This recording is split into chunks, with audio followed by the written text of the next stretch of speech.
भयंकर गर्मी और तपती दोपहर में महेश कई दिनों से मजदूरी का काम कर रहा था। अचानक एक दिन, अरे भाइयों, देखो महेश चक्कर खाकर गिर गया है, इसे उठाओ और छांव में ले चलो। हम सबकी गलती है जो हमने इस सेठ का काम पकड़ लिया।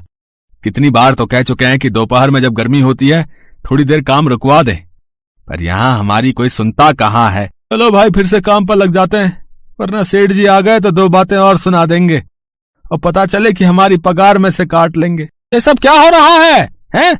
मैंने तुम्हें यहाँ काम करने के लिए रखा है या कि फालतू की बातें करने के लिए? और महेश, तू यहाँ लेटा क्यों हुआ है? काम नहीं करना क्या आज, या फिर आज के तेरे 100 रुपए काट लूं?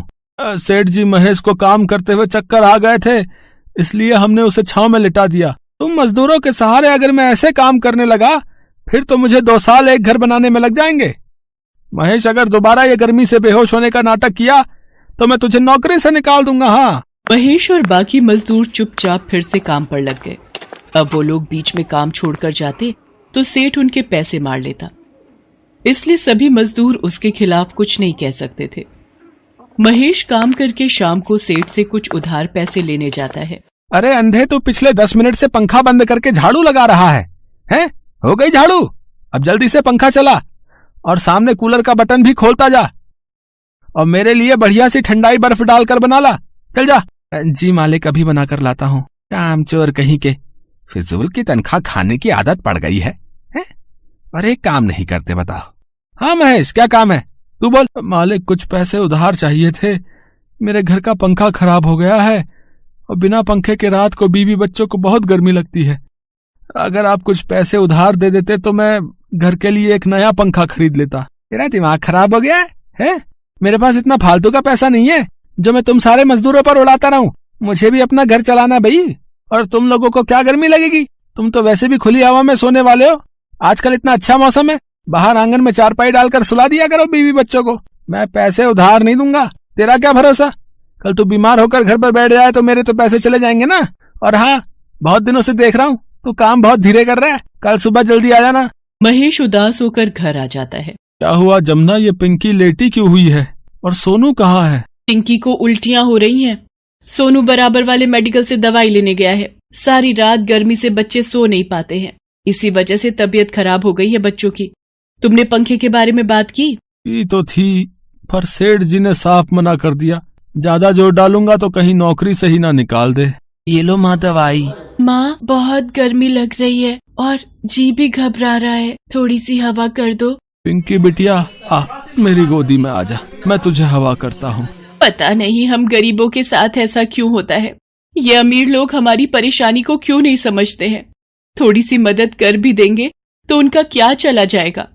और फिर उधारी तो मांगे हैं, तुम तो काम करके पैसे चुका देते। एक बार कल फिर कोशिश करता हूँ, शायद सेठ जी का दिल पिघल जाए। महेश एक बहुत ही गरीब मजदूर था। छोटे से कमरे का किराया, रोजाना की रोटी सब्जी, भला 200 रुपए रोजाना कमाने वाला एक गरीब महेश नया पंखा कहाँ से खरीदता। महेश ने सोचा कि वो दोबारा एक बार कोशिश करके देखेगा। महेश और सारे मजदूर काम में लगे हुए थे। बहुत देर से सेठ का कहीं पता नहीं था। क्या बात है महेश, आज तो सेठ जी कहीं नजर नहीं आ रहे, तभी माहौल में शांति है। सही कह रहा भैया, नहीं तो अब तक 10 बार आकर हमें टोक चुके होते। हो सकता है गोदाम में बैठे होंगे और पंखे और कूलर की ठंडी हवा खा रहे होंगे। क्या करूं, क्या सेठ जी से दोबारा पंखे के लिए पैसे मांगू? एक बार बात करके देखता हूँ। अब तो शाम होने वाली है, सेठ जी यहाँ तो आए नहीं है, मैं खुद ही गोदाम पर चला जाता हूँ। महेश गोदाम पर पहुंचता है तो उसे वहां पर सेठ जी दिखाई नहीं देते। तभी उसे सेठ जी के कराहने की आवाज आती है। अरे, ये आवाज तो बेसमेंट से आ रही है, यहाँ तो बहुत अंधेरा है। अरे सेठ जी, ये सब कैसे हुआ? आप यहाँ बेसमेंट में? महेश किसी तरह सीढ़ियों से सेठ जी को ऊपर लेकर आता है और सारे मजदूरों को बुला लेता है। तुम लोग यहीं सेठ जी के पास रुको, मैं किसी डॉक्टर को बुला कर लाता हूँ। महेश, सेठ जी ने हम सबके साथ इतना बुरा सलूक किया है, अब हम क्यों डॉक्टर को बुलाकर लाए भाई? हैं? हमें क्या पड़ी है, हम भी घर चलते हैं, बोल देंगे कि हमें पता नहीं चला। किशोर, ये तुम कैसी घटिया बातें कर रहे हो? तुम्हें पता भी है इस वक्त सेठ जी की हालत कितनी खराब हो रही है? अगर तुम में से कोई नहीं यहाँ रुकेगा तो मत रुके, मैं सेठ जी को डॉक्टर के पास खुद ही ले जाता हूँ। हमें माफ कर दो महेश, हमसे गलती हो गई, तुम डॉक्टर को बुला लो, तब तक हम सेठ जी का ध्यान रखेंगे। महेश डॉक्टर को बुला लाता है। तब तक सेठानी भी खबर सुनकर वहां पहुंच जाती है। सेठ जी बीपी के मरीज हैं। गर्मी की वजह से इन्हें घबराहट हो गई थी। अगर कुछ देर और ये बेसमेंट में रहते तो इनकी जान भी जा सकती थी। महेश, तुमने आज सेठ जी की जान बचाकर हमारे ऊपर बहुत बड़ा एहसान किया है। तुम ठीक कह रही हो कल्याणी। मैंने हमेशा इन सब मजदूरों के साथ इतना गलत किया। मैं इनकी परेशानी को कभी समझ नहीं पाया। महेश, मैं तो नाम का अमीर हूं, पर तुम तो दिल से अमीर हो। ये मुझे आज पता चल गया। मुझे माफ कर दो। उस दिन से सेठ ने अपना व्यवहार बदल लिया। उसने महेश के साथ साथ सभी मजदूरों को एक एक पंखा उपहार में दिया।